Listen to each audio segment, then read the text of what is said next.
Well, as you can see, there's a lot of grey clouds behind me. We had 2 inches of rain yesterday. So this is going to be a quick mow and we'll try and get it done before the next showers come along. Let's get to it.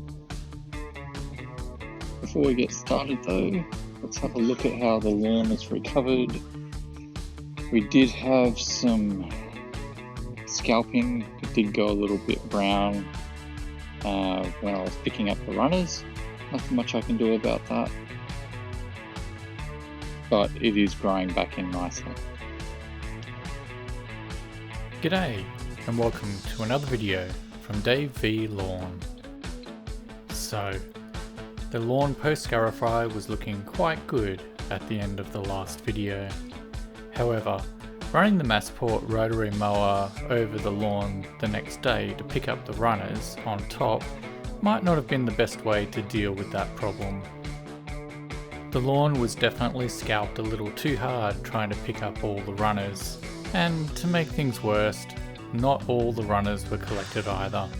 I did put out a light dose of Lawn Pride Maintain and watered it in after the runner removal, and as you can see, the lawn 7 days after all that happened is looking pretty good.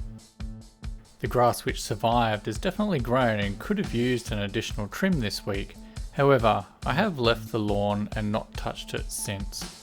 The areas affected the most are along both fences and surprisingly the top section with the quick curb above the hill. It makes sense that the more shady areas are going to take a bit longer to recover, and it is possible that some of those areas may not fully come back until after the 2 weeks of winter we'll get soon. Once the sun starts coming back into the regular 9 months of summer orientation, I'm sure it will bounce back. The bit that was surprising to me was that the top section seemed to scalp more than I was hoping for. I cut with the rotary mower on a 45-degree angle, and I had it set so that it was just touching the lawn, like 3mm tops.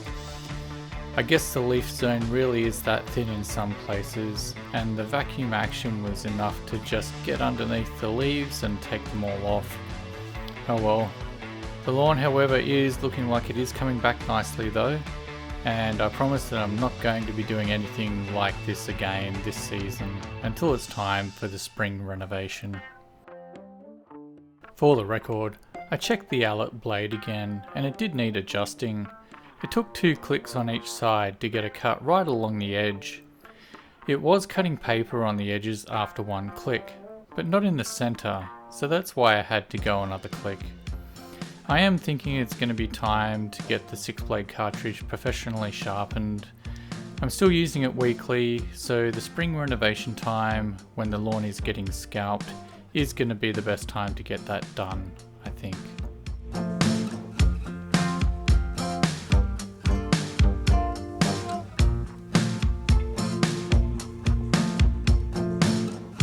Throughout this mow, I've been quite conscious of not overlapping the stripes too much and checking the cut for signs that the mower is set too low. I am happy that the lawn has responded quite well, and I haven't noticed any overlapping scalping that I was getting on the hill. I'm quite confident that there will be more improvements to see next week, and I'm not planning a second mow this week either, just letting the grass do its thing. Just as I was finishing this mow though, the rain came down again, stopping me from mowing the front yard today.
front the next day. There was a light rain shower yesterday afternoon, which was just enough to get all the grass wet and stop me from mowing. But just as a reminder, I did not scarify any of the front yard, and I'm sure you'll notice as I did that the colour out the front is definitely deeper green. Well, at least on this section of lawn. As seems to be the way of things at the moment, rain is also threatening today. I just can't seem to catch a break. The forecast for the coming week is dry weather, so the plan is to reapply granular urea next week and water it in with 6mm of irrigation. I've also decided to put a camera on the very top of the lawn, just so you can all see the progress up here. This top section suffers from shade most times of the year and has never really grown grass very well, particularly near the fence. It is high traffic and tends to retain water under the gate and subsequently gets quite muddy at times. The mower wheels dig ruts in the mud, and to be quite honest, it is a wonder that anything grows there at all. Anyway, I have hopes for this area for next season, and I'm likely not going to mow that area all that much moving forwards from here. My hope is that it will hold whatever leaf it has now and stay about the same in terms of green throughout winter. The lawn on the other side of the drive is also looking quite good. It has certainly appreciated the extra height, and if I'm quite honest, I think it's actually looking better at this time of year than it did during summer. This is in part due to less heat stress and an abundance of lawn food high in nitrogen, which is now possible due to the cooler weather and the lack of armyworm.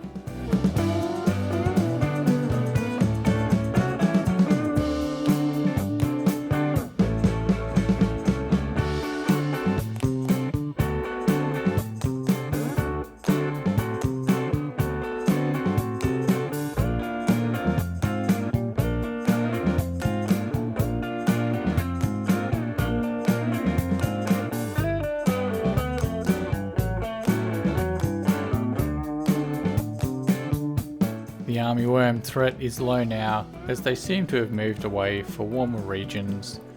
In case you don't know, high nitrogen lawn fertilizer will attract armyworm moths. They can sense the nitrogen concentrations, and that is why they target healthy green lawns.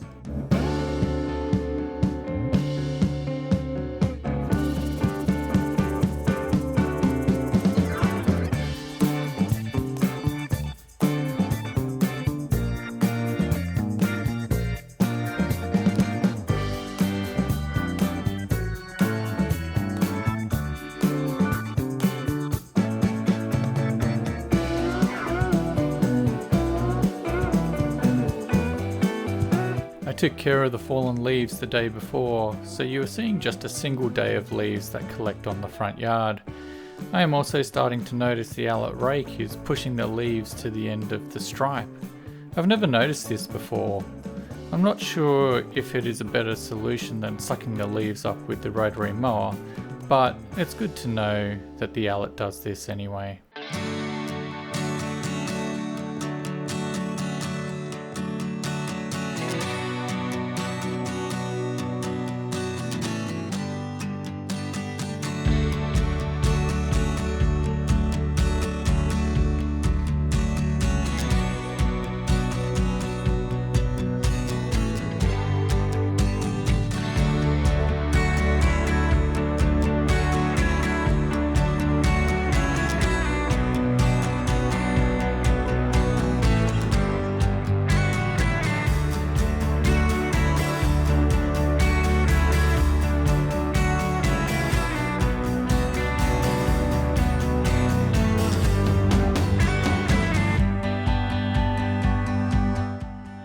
There is definitely less scalping happening across this entire section of lawn. It was particularly noticeable on the far side near the bins, but this time the added height and the cleaner cut seems to be the way to go. Much better results.